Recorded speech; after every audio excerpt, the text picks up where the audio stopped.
You ask Tiger to solve. This deals with linear equations with one unknown. The final result is x equals -3/4. Let's solve it step by step. Simplify the expression. Group like terms.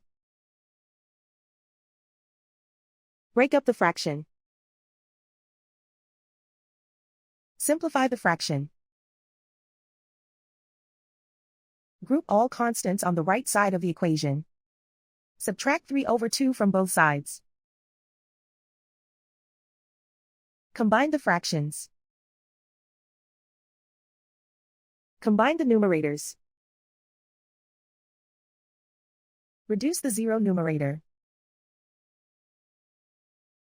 Simplify the arithmetic.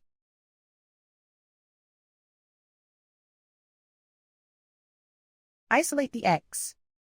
Divide both sides by 2. Simplify the fraction. Simplify the arithmetic.